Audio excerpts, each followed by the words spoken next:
Hey everyone, chaomix here. Sonic Unleashed is a bizarre game, and I don't just mean like this. The bread should be no less than 3/4 of an inch thick. It's a game that's had a massive shift in the way it's been perceived over the years. It's actually really interesting. This is something that happens pretty frequently, believe it or not, but not as majorly as Sonic Unleashed. As a lot of longtime fans probably remember, Sonic Unleashed released in the quote-unquote dark era of Sonic games. It was an era where the series seemed to be a bit lost on what it wanted to do. They'd constantly test these weird new ideas, and most of them didn't quite stick. Yeah. Many referred to these weird, outlandish ideas as gimmicks, and they usually received a ton of negative responses from both fans and critics at the time. A lot of people were sick of these dark era gimmicks, and just wanted pure Sonic gameplay without any unnecessary padding or distraction. No guns, no swords, no motion controls, just Sonic. Personally, when I hear the words Sonic and Gimmick next to each other, the first thing that comes to mind is the Werehog from Sonic Unleashed. I'd say this is the decisive topic on whether or not you enjoy Sonic Unleashed as a game. Because let's face it, the majority of this game is spent playing as the Werehog. And likewise, anyone who's ever played this game will have a lot to say about it, whether good or bad. The infamous Sonic Unleashed IGN review absolutely slam dunks the entire game, heavily bashing this Werehog gameplay and expressing how monotonous and frustrating it is. Many fans were also pretty cruel to this game initially for these same reasons. Conversely, you have a lot of people who grew up with this game that are now on Twitter and are able to sing its praises to high heavens. It's such a polarizing game. From the initial reviews, you'd probably think this game is 100% unplayable and has zero redeeming qualities. And from reading the current day opinions on Twitter, you'd probably come to the conclusion that Unleashed is this perfect Sonic game with no flaws. And like I said, the Werehog is usually the deciding factor in this opinion. So where do I stand? Well, that's what we're here to talk about today. I want to go really in depth with the Werehog gameplay and give my honest opinions on it, as well as some neat tips and tricks to hopefully help you enjoy it more. Because the Werehog is actually the most misunderstood gimmick in any Sonic game. Misunderstood by both haters and blinded fans. Let's dive in.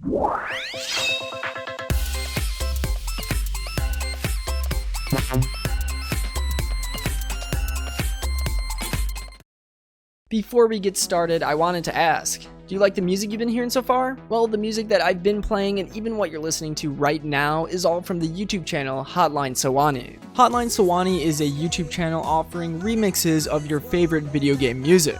Especially if you're a Sonic fan, you're in for a real treat. He has a ton of remixes from Sonic and many other popular video game series. These remixes range from lo-fi beats, synthwave, and even 80s pop. If you want the Hotline Sehwani sample platter, I recommend checking out his Sonic Lofi mixtape. I had this mixtape on loop the entire time I was drawing the thumbnail for this video. I just couldn't get enough of it. Besides YouTube, he also has his music on Spotify, Apple Music, and SoundCloud, so if you're a big time fan like me, you can add his music to your own playlist. Oh, and I recently contributed some of my own work to the channel. That's right, there's a remix of Pumpkin Hill going up very shortly after the release of this video, with the album art drawn by yours truly. There's also a remix of Red Mountain in the works that will feature my artwork too. There's some huge plans for the Hotline Sehwani channel in the near future, but I can't spill all the beans just yet. Just know it's something you're not going to want to miss. So make sure to go over to his channel, check out his work, and subscribe if you enjoy it. So what the heck is a Werehog? Well, at the beginning of Sonic Unleashed, Sonic becomes cursed, causing him to transform when the sun goes down into the Werehog. Half were, half hog. He's also got stretchy arms for some reason, just like the real-life werewolves. It's accurate, I can confirm this. Gameplay in Sonic Unleashed is split into two styles, the daytime Sonic stages and the nighttime Werehog stages. Today, we're just going to be focusing on the Werehog portion of this game. As the Werehog, you trek through stages at a much slower speed in comparison to the daytime Sonic stages, because the Werehog levels focus a lot more on combat and tight platforming, throwing tons and tons of enemies at you, and challenging you with assorted obstacles the entire way. I think overall, the Werehog controls very well. Moving him very minutely is a bit janky, and steering him while sprinting is kind of hard, but overall, he's got a decent moveset and an adequate base speed despite what most people say. Look, if the Werehog was just as fast as daytime Sonic, how the hell would you be able to control him in these tinier environments? Think, when it comes to the combat, the Werehog is able to perform two types of attacks: hook attacks and straight attacks. Combining the two moves in specific and various sequences gives you different combos. There's a pretty extensive combo list for you to play around with and use to take on enemies in various ways. The Werehog is also able to grab opponents, shield against oncoming attacks, dodge, and even go sicko mode. You go real fast and hit real hard, it's great. All in all, the Werehog has a pretty extensive moveset and possesses all of the tools needed to succeed in most situations. Where people start to complain is the pure amount of combat the game forces you in. There are times when the game throws waves and waves of enemies at you, and it's not even that they're difficult typically, it's mostly that they take up a lot of time and are so frequent. There are times where the battles are hard though, and they seem to kind of come out of nowhere. This game suffers from sporadic difficulty spikes, and when you die, it can be really punishing. Some checkpoints are placed way far back and require you to redo multiple fights, sometimes with multiple waves of enemies each. It straight up sucks and is super demotivating to lose progress like that. Platforming sections, they can be found all throughout the level design of each stage, when you aren't fighting that is. And I gotta say, the platforming can have fantastic flow to it. The Werehog's abilities for platforming all go hand in hand and complement each other very well. He can double jump, run, shimmy against walls, swing from poles, grab ledges and handles. There's a lot of ways for him to traverse. The best example, and one of my favorite sections in the game, comes from this part from Spagonia Act 1 inside of this clock tower. It's a complete vertical climb through a ton of different obstacles that require you to time jumps, grab onto things, and swing across from wall to wall. It's super fun to speed through these sections, and they usually have great flow to them. When the level design is good, it's good.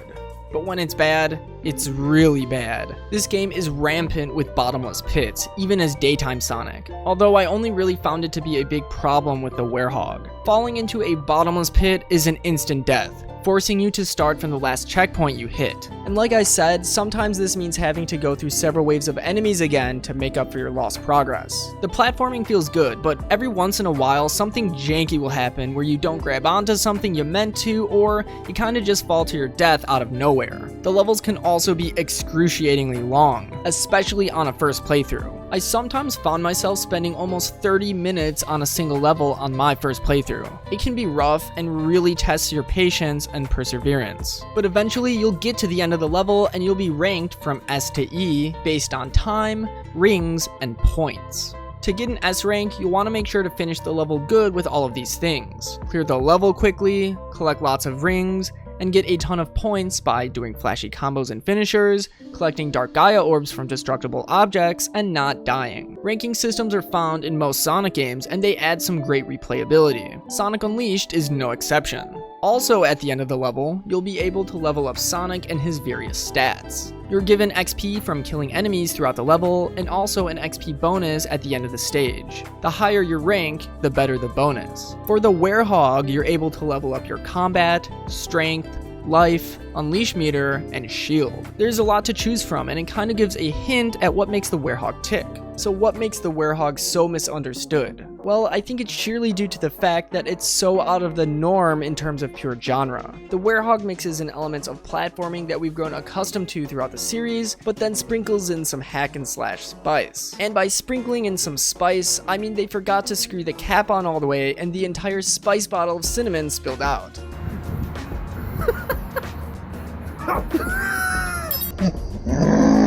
There's a lot of combat, pretty similar to Bayonetta, Devil May Cry, or God of War for example. It's kind of the complete opposite from the usual Sonic gameplay we've come to know. And if it just isn't your cup of tea, I totally understand. This game probably just isn't for you, and that's perfectly okay. But even disregarding whether the Werehog gameplay is good or not, the fact that it's basically this completely different genre sandwiching the usual gameplay is going to turn a lot of people off to the idea of Sonic Unleashed as a whole. There are certain things that people expect when it comes to Sonic games, and this typically isn't one of them, to put it lightly. I don't necessarily think it's an inherently bad thing to mix in gameplay from different genres. Look at Nier Automata. Game is absolutely crazy with its abrupt switches to hack and slash, shmup, and whatever the this is. My point is, the Werehog gameplay fights an uphill battle with the player's expectations from the very start. Okay, but let's look at the game in a vacuum. If we forget the fact that this is a Sonic game and we just look at the Werehog gameplay for what it is on its own, is it bad? Well, it really depends on how willing you are to learn the gameplay mechanics of the Werehog, because there's actually a lot more going on underneath the hood than you'd think. One of the big issues is that the game doesn't do a great job at teaching you how the Werehog actually functions, like in a technical sense, especially since hack and slash games tend to have a bit of a skill barrier to them. They typically require a bit of memorization for combos and an understanding of most of the game's mechanics. What I tend to see from a lot of the naysayers of the Werehog gameplay is impatiently spamming the same attack over and over, trying to brute force their way through the levels as fast as possible. I think this is merely most people's instinct, especially when playing a Sonic game. And while yes, gotta go fast, in my opinion, this just isn't the way to do it. You're actually going to cost yourself more time in the end by doing this, and frankly, you're setting yourself up for not having any fun. And to top it all off, you're just missing out on a ton of cool things you're able to do when playing as the Werehog. Yeah, those exist. Trust me, this is exactly how I played the game back in the day, because I just wanted to get straight to the daytime stages as quickly as possible. But during my recent revisit to this game, I decided I was actually going to sit down and try understanding how the Werehog was meant to be played by using all of his mechanics. So I did just this, and boy, let me tell ya, the Werehog gameplay has really grown on me. There were a lot of big issues that either completely vanished or became much more bearable after learning certain things. There's a lot of tips I have in general for making the entire gameplay experience a lot more pleasant. Let's go over some combat tips first. My first tip is to flat out ignore leveling up daytime Sonic when going through the game. Leveling up any of his stats are essentially inconsequential, especially when compared to leveling up the Werehog, who benefits so much more from being leveled up. Leveling up health and strength makes the game easier, but leveling up combat provides you with more combos, which is what makes the game more fun. Depending on if you're trying to make the game easier or more fun, you'll want to balance these stats accordingly. I personally love the added combos you get from leveling up the Werehog. You get some amazing moves by doing this, and it makes combat both faster and more fun. But what are combos good for if you don't know how to use them? Like I said, there's a learning curve to the combos because they require a bit of memorization. There's a ton of great combos for almost any type of situation you may find yourself in. Find yourself surrounded by enemies? Use the rolling kick combo to hit any closely surrounding enemy. It's one of the best get off me moves in the game. Need to break through the guard of an enemy? Use the donkey kick combo. It'll break through the guard of any enemy. Need to get away from a large group of enemies? Take the fight to the sky by doing a launcher combo. There's quite a few of these actually, like the Show Hog Ken, which is an amazing Street Fighter reference by the way. And once in the air, you can perform some sick looking air combos, or even body slam or pile drive the enemy back into the ground. Wanna go complete Unga Bunga? Just spam these moves over and over, they're never not satisfying to watch. The only thing about this is that you have to take a few minutes and actually memorize the combo sequences and keep track in your head what does what. Just take 10 minutes of your time, open your skill list, and go through each move one by one, noting what each one does. I have a bit of a fighting game background, so memorizing combos comes a bit easier to me. And I'll also say this, Sonic Unleashed is kind of baby's first hack and slash game. There isn't anything too complicated here. There's basically only 2 attack buttons, and most combos are only 4 to 6 hits long. Trust me, it'll be worth it in the end and make the Werehog section so much less of a drag to play. You may even, I don't know, actually start enjoying them.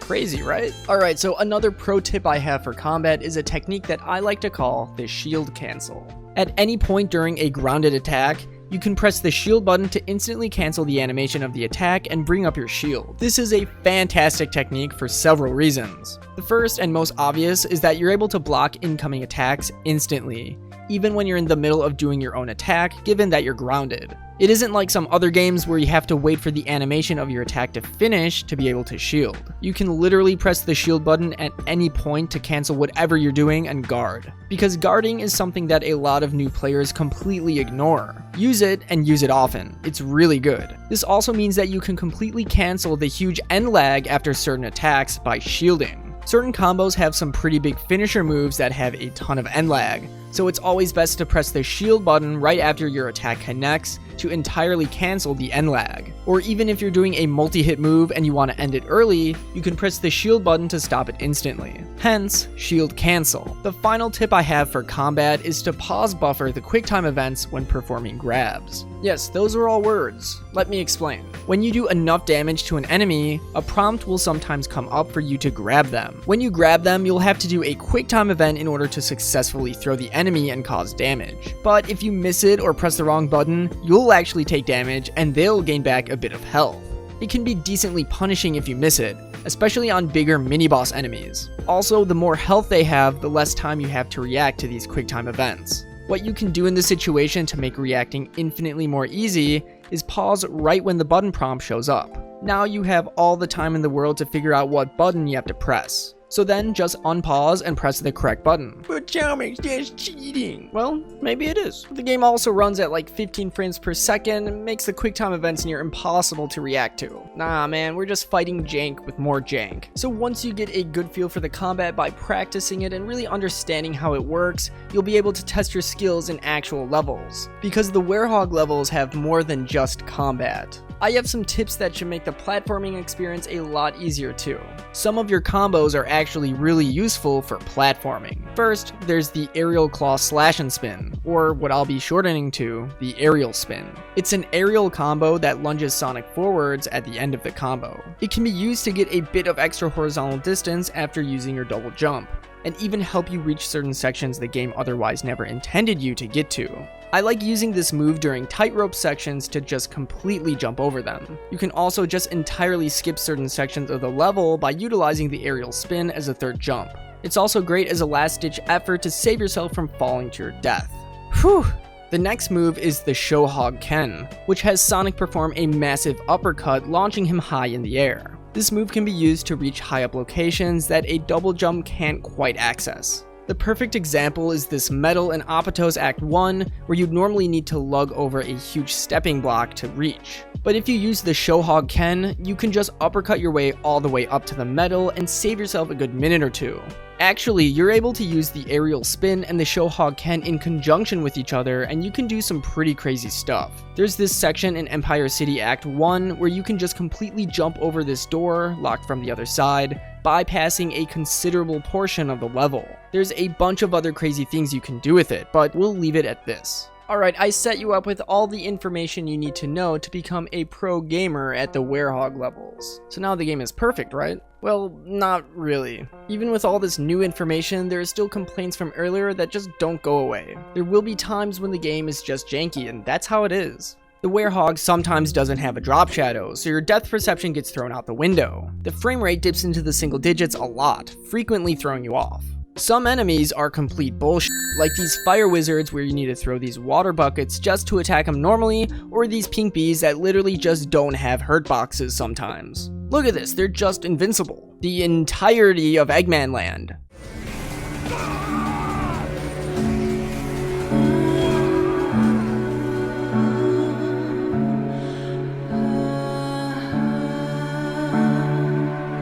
The list keeps going on, but I think you get the point. There are flaws with this gameplay style. It's far from perfect. In fact, even outside of the Werehog sections, Unleashed still has a ton of other flaws. But that doesn't mean it isn't fun. It just takes longer than usual for a Sonic game to really get used to. In general, I find that Sonic games get better the more you replay them. You'll learn the stage layouts, the shortcuts, and just become better at the game by playing it over and over. Any first playthrough of a Sonic game is gonna be a bit sloppy. It's only natural, but they're usually still really enjoyable. Sonic Unleashed, on the other hand, is definitely one of the more frustrating games to play on a first playthrough. I think Sonic Unleashed leaves a bad impression on most people because of both how different it is and how long it takes to really figure out. In my opinion, this is a Sonic game you have to play more than once to truly appreciate. And the fact is, there are many that aren't willing to give it more of a chance. Sonic Unleashed is an acquired taste, mostly because of its Werehog sections.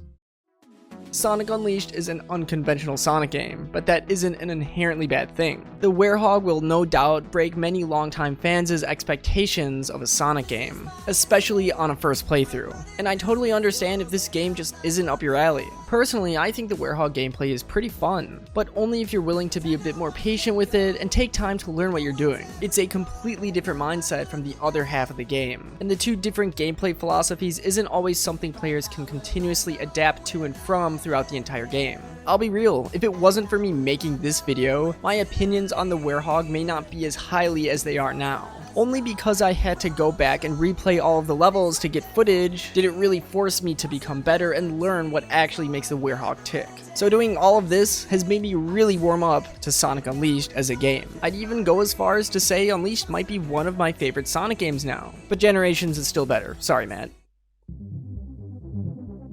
Hey everyone, thank you so much for making it to the end of this video. If you liked what you saw, leave a like and subscribe for more weekly content similar to this. I upload Sonic video essays similar to this one pretty much every week. In the comments, let me know what you think about the Werehog. And to take that discussion even further, make sure to join our community Discord.